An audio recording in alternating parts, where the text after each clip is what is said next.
బాటు యాడమ్ నాతో పెట్టుకుంటే గందరగోళం. ఒరే యాడమ్ ఇట్రారా, మనం ఒక ఛాలెంజ్ చేద్దాం. చెప్పు ఫ్రాంక్లిన్, నా ఛాలెంజ్ ఎంతో చెప్పు జల్దీ. నువ్వు ఈ స్పైడర్ మ్యాన్ ఇద్దరు అయితే ఛాలెంజ్ లో పోటీ పడతారు అనమాట. ఈ ఛాలెంజ్ ఏంటంటే నువ్వు స్పైడర్ మ్యాన్ మీ ఇద్దరులో ఎవరైతే మమ్మల్ని ఎక్కువ ఇంప్రెస్ చేస్తారో వాళ్ళే ఇందులో విన్నర్ అనమాట. ఇందులో విన్నర్ అయిన వాళ్ళకి నా యొక్క కొత్త ఈ RC390 బైక్ విన్నర్ కి ఇస్తాం. ఓ అంతేనా, నేను రెడీ అయితే. ఆల్ రైట్ గైస్, ఇక్కడ మీ అందరినీ ముందుగా ఇంప్రెస్ చేయడానికి మన స్పైడర్ మ్యాన్ బ్రో అయితే ఈ లాస్ ఏంజల్స్ లో ఉన్న అతిపెద్ద బ్రిడ్జ్ నుంచి రివర్ లోకి అయితే దూకబోతున్నాడు అనమాట. మన స్పైడర్ మ్యాన్ బ్రో కోసం ఒక లైక్ అయితే కొట్టేసుకోండి. ఓహో దూకేసిండు ఫైనల్లీ. ఆల్ రైట్ గైస్, దూకేసిండు అనమాట. ఓహో సూపర్ గైస్.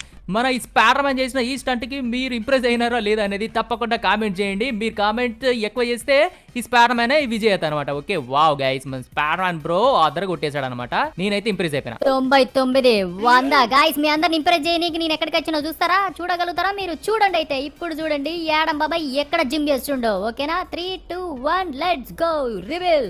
చూసారా గైస్, జెట్ యొక్క రెక్కల మీద, అది కూడా రన్నింగ్ జెట్ అనమాట. మీరు ఇంప్రెస్ అయ్యిందో లేదని తప్పకుండా కామెంట్ చేయండి, నేనే విన్నర్ అయిపోతా. వాయమ్మో, నాకు తెలిసి అందరూ అయితే యాడమ్ అని కామెంట్ చేస్తారు. యాడమే గెలిచేటట్టే ఉన్నాడు. నా ప్లాన్ ఫెయిల్ అయ్యేటట్టు, నీకు బండి ఏమి అని పారిపోతున్నారు రే గైస్. ఫ్రాంక్లిన్ మనతో అబద్ధాలు చెప్పి నాకు బండి లేకుండా పోతుండు, అందుకే చంపి దొబ్బేసా అనమాట. మామూలు ఉండదు, తగ్గేది లేదు. మిస్టేక్ లో బటన్ ఒకేసా. అయ్యో బాబాయ్, అబ్బా మన పెరిగేసింది కదా. గైస్ ఫైనల్లీ మన ఫ్రాంక్లిన్ మీద రివెంజ్ తీసుకున్నాం అనమాట. నన్నే మోసం చేస్తారా గైస్? లాంగ్ వీడియోస్ కోసం మన ఛానల్ చెక్ చేయండి.